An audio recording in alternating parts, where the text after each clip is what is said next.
Hello students, एक और solution के साथ हम आपके सामने हाजिर हैं।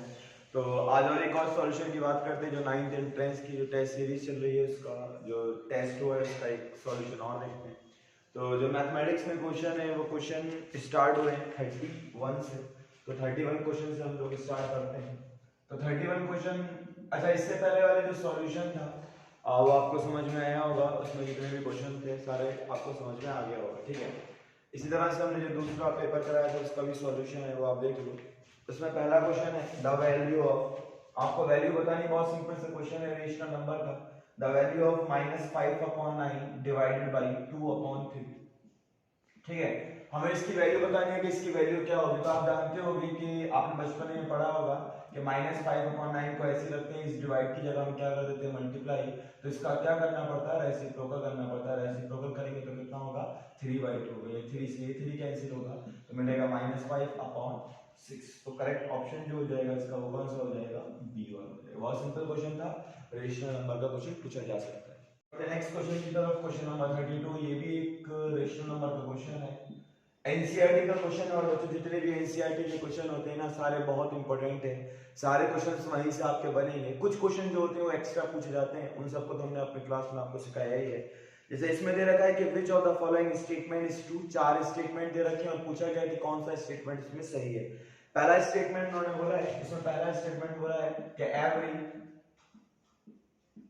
Whole number is a natural number. तो ये बोला गया है कि सारे होल नंबर जो होते हैं वो नेचुरल नंबर होते हैं। आप जानते हो होल नंबर में जीरो भी आता है, लेकिन जीरो नेचुरल नंबर नहीं होता। मतलब ये तो आपका आंसर नहीं हो सकता, ठीक है। अच्छा, दूसरा इसका ऑप्शन है वो दे रखा है every natural number is a whole number. यहां बोला गया है कि सारे नेचुरल नंबर जो होते हैं वो होल नंबर होते हैं, और ये बात क्या है, सही है, ठीक है। तीसरा ऑप्शन दे रखा है 1 is a least whole number. क्या 1 सबसे छोटा होल नंबर होता है, जवाब होगा नहीं। 0 is the smallest whole number, तो ये स्टेटमेंट भी गलत होगा। और डी नन ऑफ दीस था। तो करेक्ट ऑप्शन जो हो जाएगा वो कौन सा हो जाएगा, डी हो जाएगा। 33 एक एक्सपोनेंशियल एक एक्सपोनेंट इन पावर का क्वेश्चन है। समझते हैं, इसमें दे रखा है कि a अपॉन b जो है वो आपका बराबर है किसके, 5/2 की होल पावर -3 इंटू 8/15 की होल पावर -3।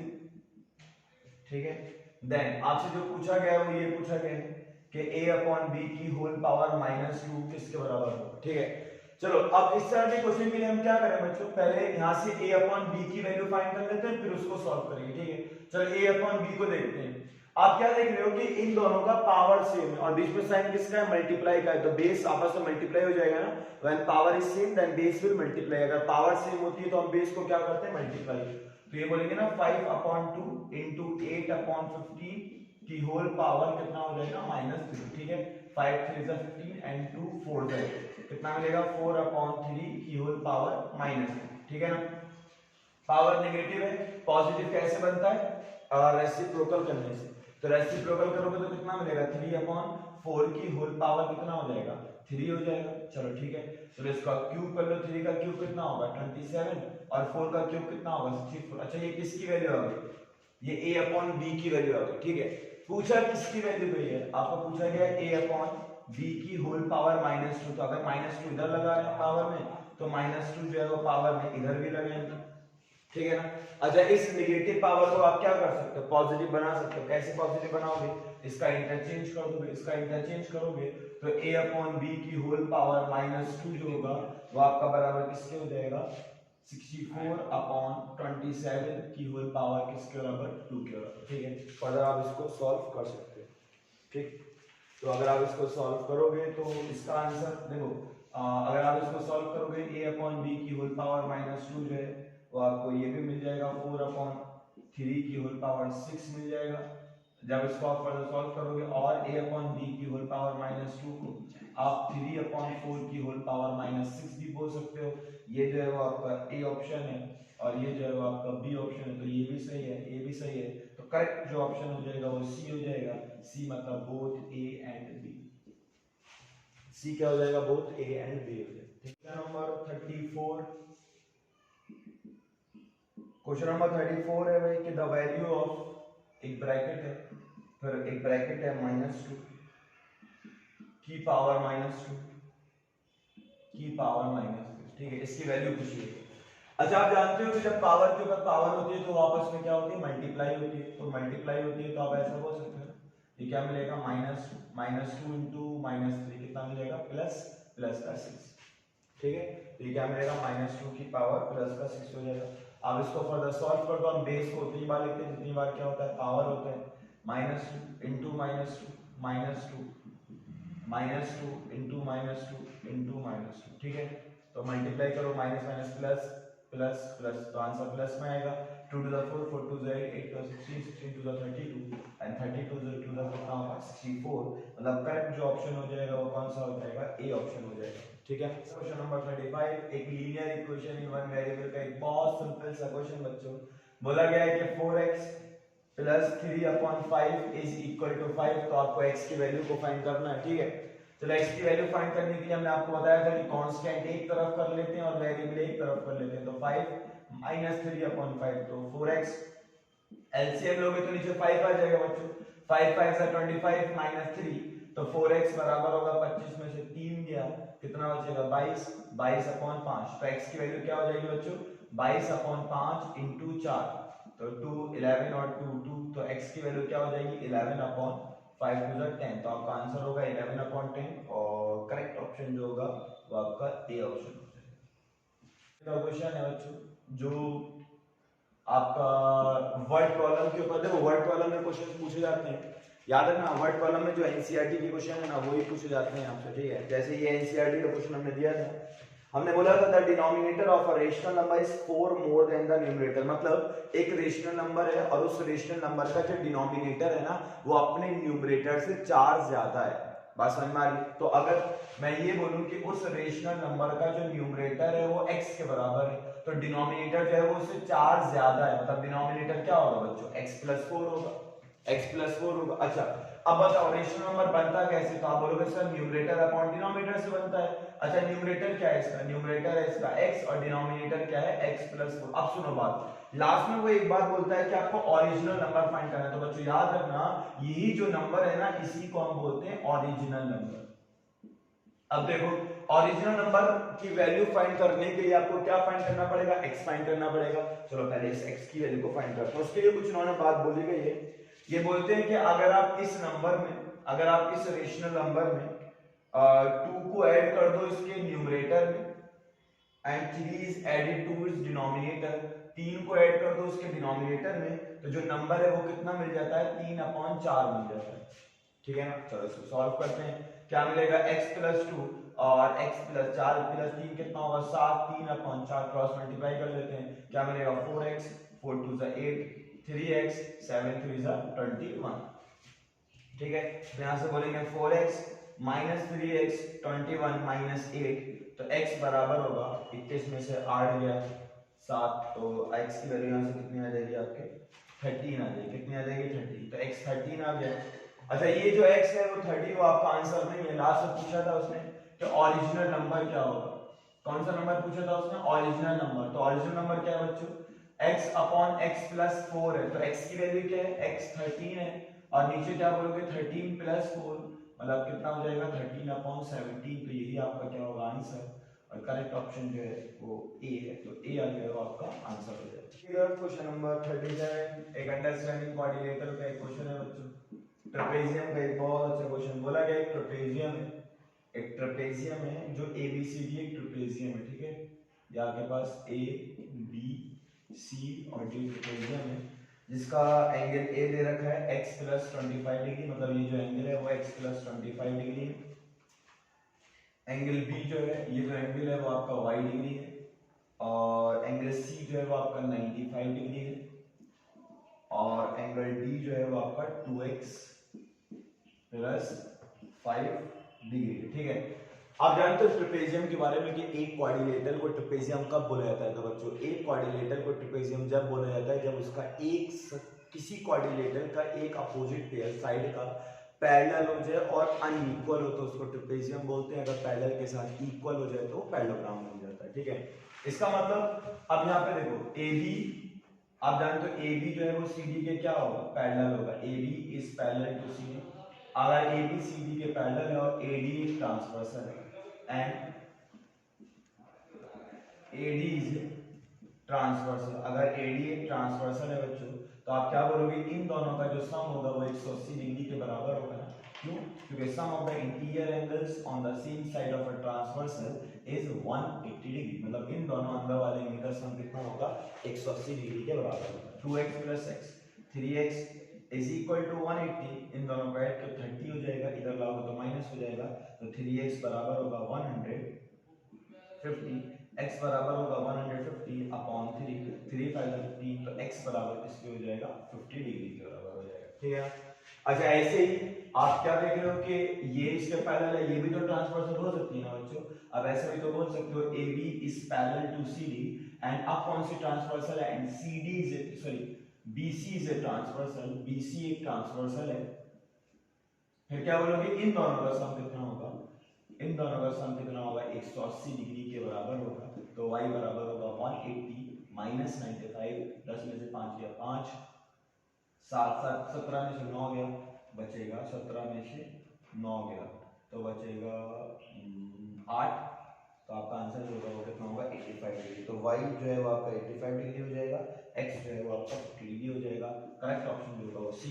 बहुत अच्छा क्वेश्चन था जहाँ पे आपको पैरेलल लाइंस और ये सारी कंडीशंस को पता होना लाजमी है। अगर ये नहीं पता है तो आप इस क्वेश्चन को सॉल्व नहीं कर सकते। तो बढ़ते हैं नेक्स्ट क्वेश्चन की। क्वेश्चन जो अंडरस्टैंडिंग क्वाड्रिलेटरल का है, ये भी अच्छा क्वेश्चन है। क्वेश्चन नंबर 38 बच्चों, क्वेश्चन नंबर 38 में बोला गया है ABCD and AEFG are both parallelogram. बच्चों दो पैरेललोग्राम बनाए गए, बताए गए। एक पैरेललोग्राम जो है वो आपके पास ABCD है, ठीक है, और एक और पैरेललोग्राम है AEFG, ठीक है, जहां पे बोला गया कि जो एंगल C है बच्चों, जो एंगल C है वो आपका 60 डिग्री के बराबर है, और आपसे पूछा गया है कि एंगल GFE क्या होगा। GFE मतलब ये एंगल आपसे पूछा गया है, और AGF और आपसे ये एंगल पूछा गया, ठीक है। मान लेते हैं ये एंगल x है और ये एंगल क्या है, y, तो आपको यहाँ से x और y की वैल्यू को फाइंड करना। अच्छा सुनो, अगर ABCD एक पैरेललोग्राम है बच्चों, तो आप जानते हो पैरेललोग्राम में क्या होता है, अपोजिट एंगल्स बराबर होते हैं। पैरेललोग्राम में अपोजिट एंगल्स बराबर होते हैं। तो अगर ABCD एक पैरेललोग्राम है तो आप ऐसा बोल सकते हो जो एंगल A होगा बच्चों वो एंगल C के बराबर होगा। एंगल A बोलो, एंगल C कितना, एंगल C 60 है, तो एंगल A कितना हो गया, 60 हो गया। अब सुनो, ये भी तो एक पैरेललोग्राम है ना बच्चों, तो इसका ये जो एंगल होगा वो इस एंगल के बराबर होगा। बात समझ में आ रही? तो आप ऐसा बोलोगे ना कि जो x होगा वो आपका एंगल A के बराबर होगा, तो x बराबर किसके हो गया, 60 डिग्री के बराबर हो गया। चलो आपको ये एंगल तो मिल गया, आपको ये और निकालना। आप ये भी जानते हो कि सम ऑफ टू पड़ोस वाले angles of in a parallelogram is 180 degree, मतलब दो पड़ोस वाले एंगल का सम कितना होता है, 180 डिग्री के बराबर होता है। तो आप ये तो बोलोगे ना x plus y is equal to 180 degree, x की वैल्यू पुट कर देंगे 180 माइनस 60, तो आपका कितना होगा, 120। तो इसका करेक्ट ऑप्शन होगा 60 और 120, तो सही ऑप्शन जो है वो कौन सा है, ए ऑप्शन। तो नेक्स्ट क्वेश्चन में बोला गया बच्चों कि which of the following is a perfect cube। कौन सा इसमें से परफेक्ट क्यूब है, 1525, 1728, 1458 और D399, ठीक है। अच्छा आपको अगर चेक करना होता है ना कि कोई परफेक्ट क्यूब है या नहीं, तो बच्चों बेस्ट तरीका होता है कि आप उसका प्राइम फैक्टराइजेशन कर लो, ठीक है। तो जब आप प्राइम फैक्टराइजेशन करो, अगर मतलब हर किसी का पेयर बन रहा हो, तो अब पेयर कितने का बनेगा, 3 का बनेगा। अगर 3 का पेयर हर किसी का बन रहा है तो आप बोलोगे वो परफेक्ट क्यूब होगा, और किसी का पेयर नहीं बना तो वो नॉन परफेक्ट क्यूब होगा। तो इसमें से देखो ये 1728 जो होता है वो 12 का क्यूब होता है, तो यही जो आपका आंसर हो जाएगा। आप और सबको करके देखें तो आपका आएगा, ठीक है। क्वेश्चन की तरफ एक और question cube and cube root का बच्चों, क्वेश्चन नंबर 40 बोला गया है कि cube root of 1728 minus 1728 upon 2744। बहुत आते हैं बच्चों इस तरह के सवाल। तो क्यूब रूट ऑफ माइनस, अच्छा पहली बात कि आप इन दोनों को अलग करके ऐसे लिख सकते हो, cube root of minus 1728 upon cube root of 2744, ठीक है ना। अच्छा cube root of minus, minus बाहर आ जाएगा, तो माइनस तो बाहर आ गया, 1728 किसका होता है, -12, ठीक है। अच्छा 2744 के लिए मैंने आपको जी बताया था, लास्ट में 4 है तो बच्चों क्या आएगा, 4 आ जाएगा, 3 नंबर कैंसिल कर दोगे, ये कितने का आएगा, 14 का आ जाएगा। अच्छा 6 * 12 and 2 7 14, तो माय आंसर होगा -6/7। करेक्ट ऑप्शन जो होगा वो आपका हो जाएगा बी ऑप्शन। तो नेक्स्ट क्वेश्चन की तरफ, क्वेश्चन नंबर 41। एक पहला लाइन की एक उसमें क्वेश्चन दे रखा है, बोला गया कि दो लाइन है बच्चों, एक लाइन है ए बी और दूसरी लाइन है, क्या लाइन है, सी डी। हाँ अच्छा, बोला गया है ए बी जो है वो सी डी के क्या पैरेलल है और इसमें ट्रांसवर्सल है और ये जो ट्रांसवर्सल है ये एल एम है, ठीक है। तो बोला गया ये एंगल 30 डिग्री है और पूछा गया ये एंगल एक्स क्या होगा। तो आप जानते हो अगर सेम साइड में एक एक्सटीरियर और एक इंटीरियर बराबर है, ऐसे कुछ कंडीशन है तो वो बराबर होते हैं। वो दोनों बराबर क्यों होते हैं बच्चों, इसके लिए मैं आपको कंडीशन बताया था कि बराबर होते हैं। एक वजह होती है जिसको हम क्या बोलते हैं, करस्पॉन्डिंग एंगल, जिसको हम 9th क्लास में chapter number lines and angles वाले चैप्टर में पहला एक्सियम यही है, ठीक है, करस्पॉन्डिंग एंगल्स वाला कि अगर दो लाइन पैरेलल है उसको एक लाइन कट कर रहे हैं तो उसके जो करस्पॉन्डिंग एंगल्स होंगे वो आपस में क्या हो जाएंगे, इक्वल हो जाएंगे। तो x = 30, करेक्ट ऑप्शन जो हो जाएगा वो आपका सी के बराबर। चलो बढ़ते हैं नेक्स्ट क्वेश्चन की तरफ, क्वेश्चन नंबर 42 की तरफ। क्वेश्चन नंबर 42 है बच्चों के इफ द नंबर, एक नंबर है 481 x673 is completely divisible by 9, then the smallest whole number in its place of x will be, ठीक है। 9 के लिए क्या करते हैं, ऐड करते हैं ना, तो 4 + 8 + 1 + x + 6 + 7 + 3, ठीक है। चलो 4 + 8 12, 12 + 1 13, 13 और 7 कितना होगा, 13 और 7 20, 26 और 26 और ये कितना हो जाएगा 29। 29 जो है वो आपका 9 से डिविजिबल नहीं होता। अब 9 से डिविजिबल कौन कौन सा होता है, 9 9 जा 9 1 जा 9, 9 2 जा 18, 9 3 जा 27 और 9 4 जा 36। तो इनका सम कितना आ रहा है, 29 आ रहा है। इसके बाद होता है 36, मतलब 29 में क्या ऐड कर दोगे, 36 होगा तो आपका आंसर होगा 7। तो x की वैल्यू लीस्ट जो होगी वो आपका किसके बराबर होगा, 7। तो करेक्ट ऑप्शन जो होगा वो कौन सा हो जाएगा, डी। क्वेश्चन नंबर 43 आपको ये बताना है कि इसमें से कौन सा कंप्लीटली डिविजिबल है किससे, 99 से। तो 3 5 7 2 4 0 4 पहला नंबर ये, दूसरा है 1 3 5 7 9 2, तीसरा है 9 1 3 4 6 4 और डी है 1 1 4 3 4 5, ठीक है। अच्छा 99 के लिए क्या है, 99 मतलब क्या, 11 into 9, ठीक है, 11 into 9 और 9 मतलब क्या होता है, 3 into 3। तो ऐसे नंबर जो 11 से डिविजिबल हो जाए और 3 से हो जाए, ऐसे नंबर जो 11 से डिविजिबल भी हो और 3 से भी हो, वो किससे हो जाएंगे, वो आपका 99 से हो जाएंगे। चलो चेक कर लेते हैं क्या ये 3 से डिविजिबल है या नहीं। तो 5 + 3 8, 8 और 2 10, 10 और 4 10 और 4 कितना होगा, 10 और 7 17, 17 और 4 21, 21 और 4 25, 25 क्या 3 से होता है, नहीं होता। तो ये तो आंसर नहीं होगा क्योंकि दोनों से होना चाहिए, 11 से भी और 3 से भी। 3 + 1 4, 4 5 और 9, 9 और 9 18, 20 और 27, 27 जो होता है बच्चों 3 से तो होता है। चलो 3 से तो हो गया। अब 11 के लिए क्या करते हैं, ऑड प्लेस का सम और इवन प्लेस का सम। ऑड प्लेस देखो 2 + 7 9, 9 + 3 9 + 3 कितना हो जाएगा 12, ठीक है। अब उसको देखो 9 9 और 5, 9 और 10 10 15 माइनस करके 0 0 तो नहीं आ रहा, 15 से 12 जाएगा 3 बचेगा, मतलब ये नंबर 11 से डिविजिबल नहीं होगा, ठीक है। इसको चेक कर लेते हैं, 9 + 1 10, 10 और 3 13, 13 और 4 6, 13 और 4 कितना होगा 17, 17 और 4 21 और 21 और 6 27, 27 है मतलब 3 से तो हो रहा है, 11 से और चेक कर लो, 4 और 4 8 9, ठीक है, 6 और 3 9 और 9 और 9 6 और 3 9, 9 और 9 कितना होगा 18, 18 में से 9 गया 9, 9 11 से नहीं होता तो ये नंबर तो नहीं होगा।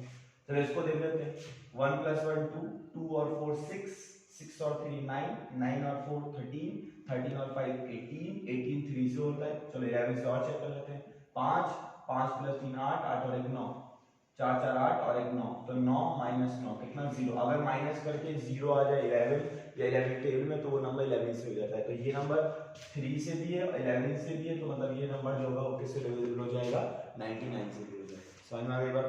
पढ़ते हैं नेक्स्ट क्वेश्चन है क्वेश्चन नंबर 44। बोला गया the smallest 3 digit prime number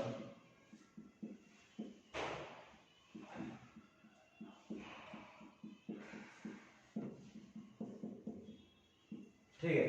अच्छा बोला गया कि सबसे स्मॉलेस्ट 3 डिजिट प्राइम नंबर क्या होता है, तो सबसे छोटा 3 डिजिट का नंबर कौन सा होता है 100, लेकिन ये प्राइम नंबर नहीं, ठीक है।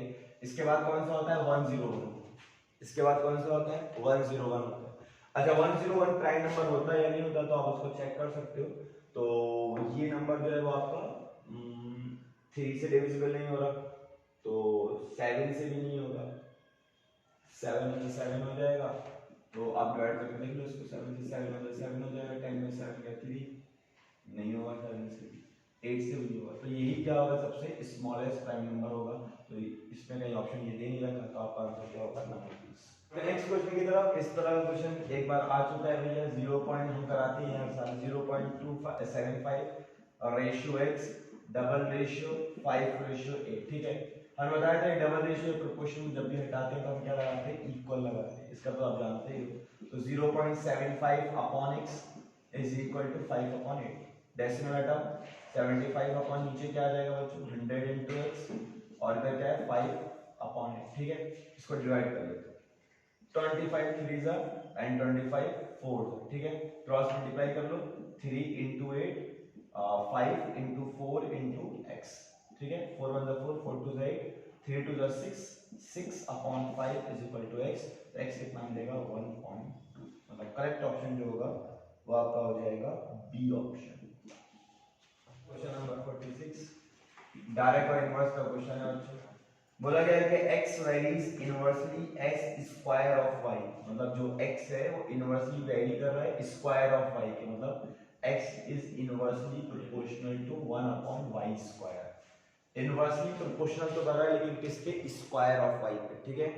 गिवन दैट आपको दे रखा है कि y जो है बराबर है किसके 2 के, जब x इज इक्वल टू 1 है, ठीक है।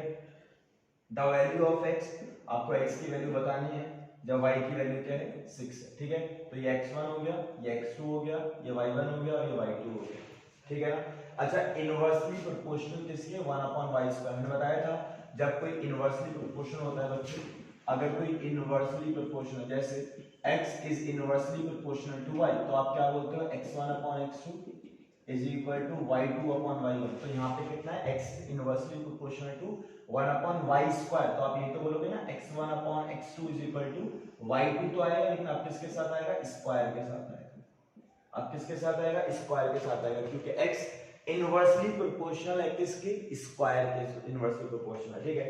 x1 कितना 1, x2 कितना फाइंड करना है अपने को, y2 कितना है 6 और y1 कितना है 2 का होल स्क्वायर, तो 2 3 सा हो जाएगा 1/x2, 3 का स्क्वायर कितना होगा 9, क्रॉस मल्टीप्लाई कर लो 9 इधर आ जाएगा उधर x2 हो जाएगा, तो x2 किसकी वैल्यू कितनी आ गई x2 की वैल्यू आ गई आपका 1/9, और 1/9 मतलब इसका करेक्ट ऑप्शन जो हो जाएगा वो कौन सा हो जाएगा डी। बहुत इंपॉर्टेंट नेक्स्ट क्वेश्चन की तरफ बच्चों, क्वेश्चन नंबर 47 एक अच्छा क्वेश्चन जहां पे बिफोर एंड आफ्टर की कंडीशन है। याद रखना जब भी ऐसा कुछ क्वेश्चन आता है ना बिफोर और आफ्टर वाला, 3 केस अपने बनते हैं, तो बोला गया है 150 आदमी 45 दिन के लिए, ठीक है। 150 आदमी 45 दिन में खाना खर्च करते हैं, ठीक है। आफ्टर 10 डेज, अब 10 दिन बाद, 10 दिन बाद कितने लोग 35 लोग, अच्छा वही आदमी तो वही रहेगा, अब ये आदमी 35 दिन के लिए हो जाएगा, ठीक है। अब ये बोला गया आफ्टर 10 डेज 25 मैन लेफ्ट, 25 आदमी चले गए, कितने बचेंगे 125, पूछा गया कितने दिन में खाना खर्च होगा। बिफोर आफ्टर वाली कंडीशन में 3 केस बनते हैं, आखिर के दोनों को कंबाइन कर लो, ये केस किसका हो जाएगा, देखो दिन कम हो मतलब आदमी कम हो रहे हैं तो खाना ज्यादा दिन में खर्च होगा, तो इनवर्स प्रोपोर्शन तो x1/x2 is equal to y2/y1, ठीक है। x1 कितना 150 और x2 कितना 125 और y2 आपको फाइंड करना है, y1 कितना 35, यहाँ से आप क्रॉस मल्टीप्लाई करके सॉल्व करोगे तो y2 कितना आ जाएगा 42 आ जाएगा।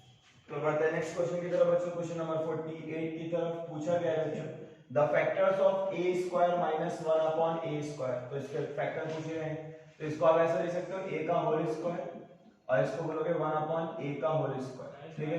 ऐसा मान लेते हैं a जो है वो यहाँ पे x है और 1/a जो है वो y है, ठीक है। तो ये क्या मिला x square minus y square, आप जानते हो x square minus y square बराबर किसके होता है बच्चों x plus y x minus y, बस ओपन कर दो, x की जगह पे a पे रख दो, y की जगह 1/a, तो क्या मिलेगा a प्लस 1/a और दूसरा a माइनस 1/a, ठीक है, a माइनस 1/a।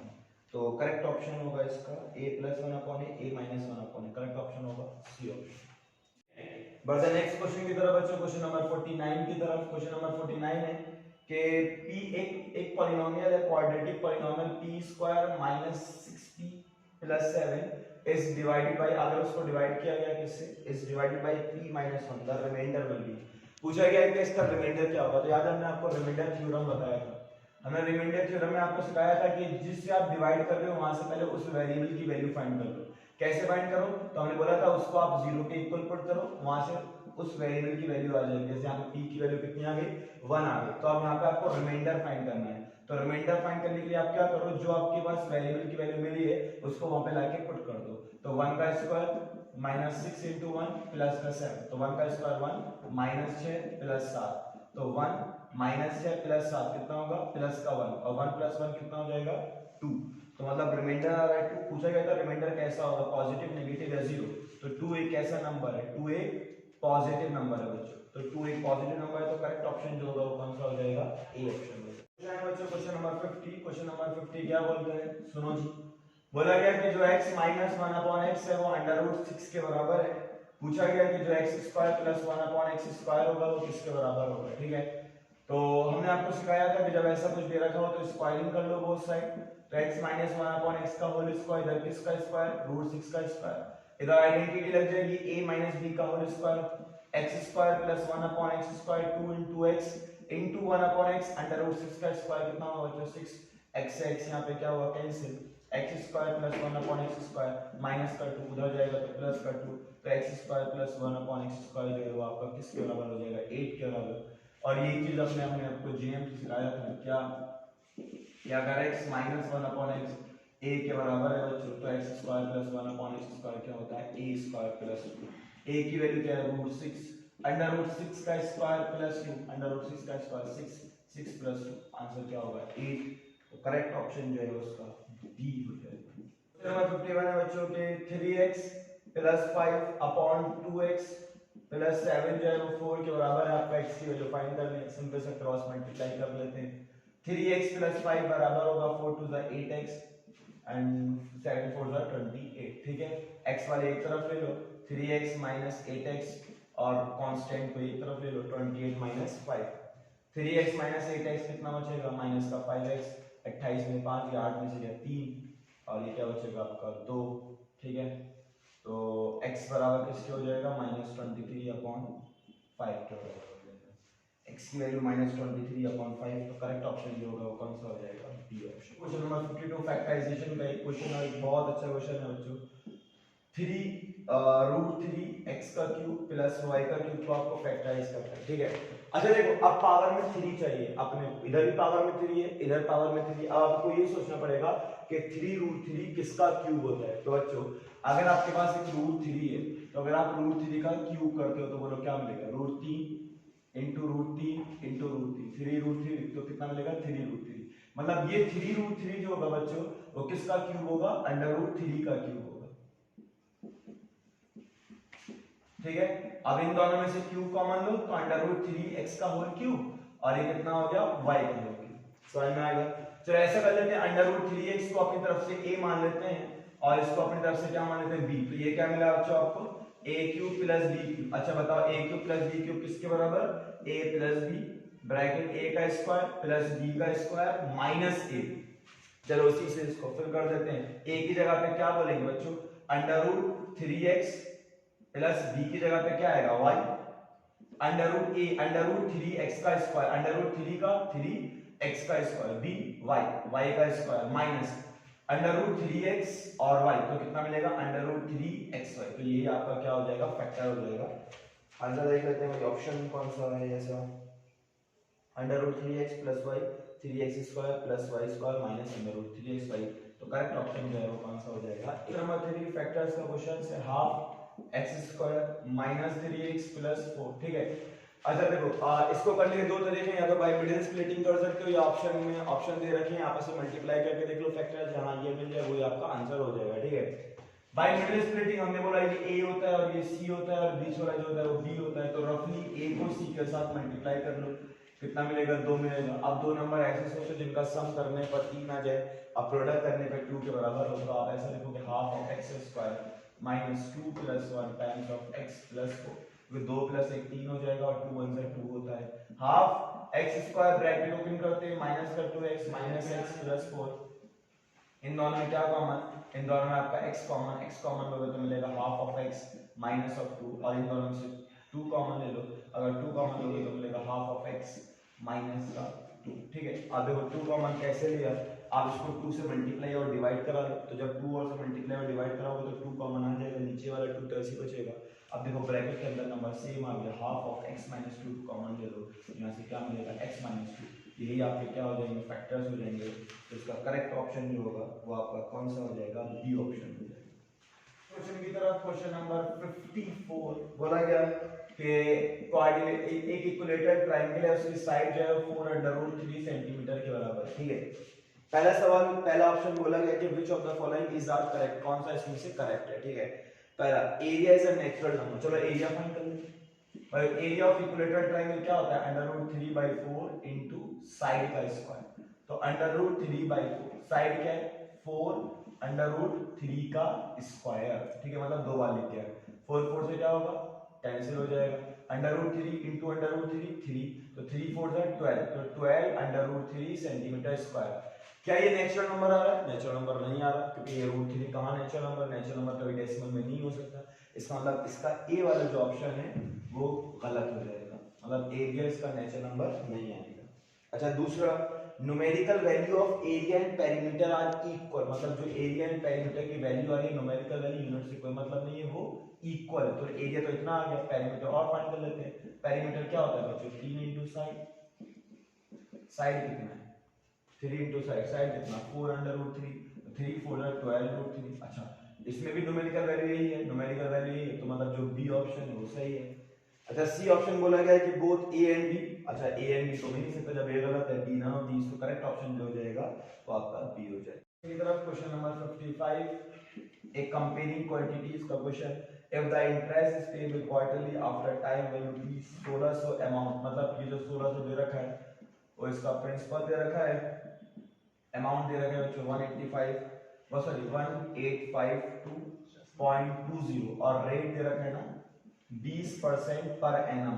अच्छा, हमने बताया था आपको जब भी पर क्वार्टरली का कोई क्वेश्चन आता है तो आप रेट को क्या कर लो, पहले 4 से डिवाइड कर लो, जब रेट को 4 से डिवाइड करोगे तो रेट होगा कितना 5%। ठीक है, कितना हो जाएगा 5%। अच्छा, अमाउंट का फार्मूला क्या होता है, अमाउंट का फार्मूला हो जाएगा अपना प्रिंसिपल ब्रैकेट 1 प्लस r/100 की होल पावर n। ठीक है, अमाउंट कितना 1852.20, प्रिंसिपल कितना 1600। अच्छा, 1 प्लस r कितना 5/100 की होल वैल्यू n। ठीक है, इसे काट लो 520 हो जाएगा, 1852.20 डिवाइडेड बाई 1600, इसको इधर ले आते हैं, तो 20 प्लस 21, 21/20 की होल पावर n। ठीक है, अब इसको काट देना, सॉल्व करोगे तो ये भी आपको मिल जाएगा 21/20 बेस बन जाएगा, उसकी होल पावर 3 हो जाएगा, इधर 21/20 की होल पावर n, दोनों जगह बेस सेम हो जाएगा, पावर को इक्वल रख देना, n की वैल्यू क्या आ जाएगा 3 आ जाएगा, लेकिन 3 क्वार्टर आएगा, 3 क्या आएगा क्वार्टर आएगा। ठीक है, अच्छा 3 क्वार्टर, एक क्वार्टर जो होता है वो किसके बराबर होता है 3 मंथ के बराबर होता है, किसके बराबर 3 मंथ के बराबर, तो 3 क्वार्टर किसके बराबर होगा, दूसरा मंथ मतलब 6 और 3 9, तो आपका आंसर कितना होगा 9 मंथ, और 9 मंथ्स मतलब करेक्ट ऑप्शन जो होगा वो इसका सी हो जाएगा। क्वेश्चन की तरफ एक और बहुत अच्छा क्वेश्चन, ठीक है, if the height of a cylinder is, एक हाइट दे रखी सिलेंडर की जो 4 टाइम्स है सरकमफ्रेंस के। ठीक है, तो आपको क्या पूछा गया, आपको वॉल्यूम ऑफ सिलेंडर पूछा है in terms of its circumference, circumference के टर्म में आपको वॉल्यूम ऑफ सिलेंडर पूछा है। तो वॉल्यूम ऑफ सिलेंडर क्या होता है, वॉल्यूम ऑफ सिलेंडर होता है पाई आर स्क्वायर एच। ठीक है, चलो वॉल्यूम ऐसे रखा, पाई भी ऐसे रखा, आर स्क्वायर भी ऐसे रखा, हाइट की जगह पे आप क्या लिख सकते हो 4c लिख सकते हो। अच्छा, क्या बोला गया कि आपको वॉल्यूम ऑफ सिलेंडर बनाना है, लेकिन किसके टर्म में, सरकमफ्रेंस के टर्म में, तो इसका मतलब आप इस रेडियस को भी हटाओगे, आप किसको हटाओगे, रेडियस को हटाओगे। चलो सरकमफ्रेंस बराबर होता है 2 पाई r के, तो यहाँ से r निकालो, r कितना होगा c अपॉन 2 पाई हो जाएगा, ठीक है। चलो यहाँ पे लाके पुट कर देते हैं, पाई को ऐसे रखा, r की जगह पे क्या बोलोगे, r की जगह पे बोलोगे c अपॉन 2 पाई का होल स्क्वायर इनटू 4c, ठीक है। तो पाई कितना मिलेगा c का स्क्वायर और ये कितना मिलेगा 4 पाई स्क्वायर इनटू 4c, ठीक है। अब 4 से 4 ये आपस में क्या होगा, कैंसिल हो जाएगा, एक पाई से एक पाई चला जाएगा, तो वॉल्यूम कितना मिलेगा, वॉल्यूम मिलेगा c cube c square into c cube upon pi. तो ये आपका वॉल्यूम और उसका सरकमफ्रेंस का रिलेशन आ जाएगा, मतलब करेक्ट ऑप्शन जो होगा वो आपका ए हो जाएगा, c क्यूब अपॉन पाई। तो बच्चों बढ़ते हैं, प्रॉपर्टीज आपको सिखाई थी हमने मीन की, उसके ऊपर एक क्वेश्चन है कि the mean weight of 8 number, मतलब mean weight of 8 numbers, 8 numbers का मीन वेट दे रखा है बच्चों आपको 15 के बराबर, ठीक है। बोला गया कि आप हर एक नंबर को अगर मल्टीप्लाई कर दो 2 के साथ तो आपको मीन कितना मिलेगा। तो हमने बताया था कि अगर आपके पास, हमने सिखाया था कि x1 x2 x3 से लेके xn, अगर ये आपके पास n ऑब्जर्वेशन है, ठीक है, और इन n ऑब्जर्वेशन का जो मीन है वो आपके पास x बार है, अगर आपने हर एक ऑब्जर्वेशन में एक कांस्टेंट के साथ a से मल्टीप्लाई करा है, कोई भी कांस्टेंट, ठीक है, अच्छा अब भी वो इतनी ही ऑब्जर्वेशन रहेगा, लेकिन अब जो उसका मीन होगा बच्चों वो किसके बराबर होगा, हमने बताया था पुराना वाला मीन इनटू वही कांस्टेंट जो आप मल्टीप्लाई कर रहे हो। तो आप पूछा गया कि यहाँ पे बोला गया हर एक नंबर को आपने 2 के साथ मल्टीप्लाई कराया है, तो अब मीन कितना होगा, तो आप क्या करोगे, पुराने वाला मीन इनटू उस नंबर को, 15 दूनी कितना हो जाएगा 30। करेक्ट ऑप्शन जो होगा वो आपका किसके बराबर होगा, सी के बराबर होगा। नेक्स्ट क्वेश्चन की तरफ बच्चों, प्रोबेबिलिटी का एक क्वेश्चन नंबर 58 हो जाएगा, which of the following cannot be the probability of an event 2/5 और B ऑप्शन है 0.2, C 5/2 और D 2/77, ठीक है। अच्छा इसका आंसर जो आएगा वो 0 और 1 के बीच में आएगा, ये 0 और 1 के बीच में है, लेकिन ये क्या है 1 से ज्यादा आ गया, मतलब ये 2.5 समथिंग आएगा, तो यही आपका इवेंट नहीं हो सकता, क्योंकि प्रोबेबिलिटी के रेंज क्या होती है, probability is always greater than और equal to 0 but less than और इक्वल टू 1। ये 1 से ज्यादा आ रहा है, मतलब यही आपका नहीं हो सकता। क्वेश्चन नंबर 59 में बोला गया है कि द पॉइंट -6,0 लाइज ऑन, हमने बताया था अगर कोई भी एक कोऑर्डिनेट 0 हो जाए, अगर कोई भी एक कोऑर्डिनेट 0 हो जाए तो वो किसी क्वाड्रेंट में लाई नहीं करता, वो कहां लाई करता है, वो एक्सिस पर लाई करता है। और इसका कौन सा कोऑर्डिनेट 0 है बच्चों, y कोऑर्डिनेट। अगर किसी पॉइंट का y कोऑर्डिनेट 0 होता है ना, तो वो पॉइंट कहां पे लाई करता है, x एक्सिस पर लाई करता है। और अगर किसी पॉइंट का x कोऑर्डिनेट 0 हो जाए तो वो कहां लाई करेगा, वो y एक्सिस पर लाई करेगा। मतलब करेक्ट ऑप्शन जो होगा वो कौन सा हो जाएगा, बी ऑप्शन। 60 की तरफ, लास्ट क्वेश्चन की तरफ, द पॉइंट -1, -2 पूछा गया कि किस क्वाड्रेंट में लाई करेगा, ठीक है। अच्छा आप जानते हो अगर पहला वाला क्वाड्रेंट होता है, ये आपके पास कार्टेशियन प्लेन है, ये फर्स्ट क्वाड्रेंट, ये सेकंड क्वाड्रेंट, ये थर्ड क्वाड्रेंट और ये फोर्थ क्वाड्रेंट। फर्स्ट क्वाड्रेंट में क्या होता है प्लस कॉमा प्लस, सेकंड में माइनस कॉमा प्लस, थर्ड में minus comma minus and fourth में प्लस कॉमा माइनस। तो इसमें क्या है, दोनों नेगेटिव है, मतलब ये कौन से क्वाड्रेंट में लाई करेगा, ये थर्ड क्वाड्रेंट में लाई करेगा, ठीक है। तो ये आपको सारे सॉल्यूशन मिल गए होंगे, उम्मीद है कि आपको सारे सॉल्यूशन अच्छे से समझ में आए होंगे। फिर वही बात कि अगर कोई डाउट वाउट है तो आप पूछ सकते हो, आप कमेंट बॉक्स में लिख सकते हो, आपके पास नंबर है मेरा, आप उसको मैसेज भी कर सकते हो, आप पूछ सकते हो कि अगर आपको कोई प्रॉब्लम थोड़ी बहुत भी है, ठीक है। देखो पेपर जो आता है ना वो इसी तरह का आता है, यहाँ पेपर का लेवल थोड़ा सा हाई रखते हैं, वहाँ जो एमयू में आता है वो इससे इजी पेपर आपको मिलेगा, इससे मुश्किल तो मिलेगा नहीं, हर तरह के क्वेश्चन है। अब कोई एक्स्ट्रा बुक की तरफ नहीं जाना है ना, वो कंसेप्टम ना कोई एक्स्ट्रा बुक, चाहे वो अलग अलग की फॉर्म में हो, चाहे वो बूस्टर की फॉर्म में हो, अलग चीज़ों की फॉर्म में हो, चाहे वो एपेक्स की फॉर्म में हो, अपने को बस ना आरडी पढ़ना, ना आरएफ पढ़ना, ना एमटीजी, सिर्फ एनसीईआरटी पढ़ना है, और आपने अच्छे से हमारे नोट्स पढ़े हैं, अच्छे से पढ़ें, तो आप बिल्कुल मैथमेटिक्स में तो पूरे कर ही सकते हो, 30 में 30 आप 100%, 85 में से 85 भी सही कर सकते हो अगर आपने अच्छे से पढ़ा है, ठीक है। तो टेंशन नहीं लेना है, अभी भी टाइम है, जिसकी कुछ गलती निकल रही है उसको रिवाइज करो, समझो उसको, अगर नेक्स्ट टेस्ट में वो गलती नहीं होनी चाहिए, ठीक है। तो मुलाकात करते हैं नेक्स्ट पेपर के सॉल्यूशन के साथ, जब तक के लिए ख्याल रखें, मेहनत करते रहें, पढ़ाई करते रहें, नाम आना चाहिए, ठीक है। अल्लाह हाफिज़, खुदा हाफिज़, टाटा।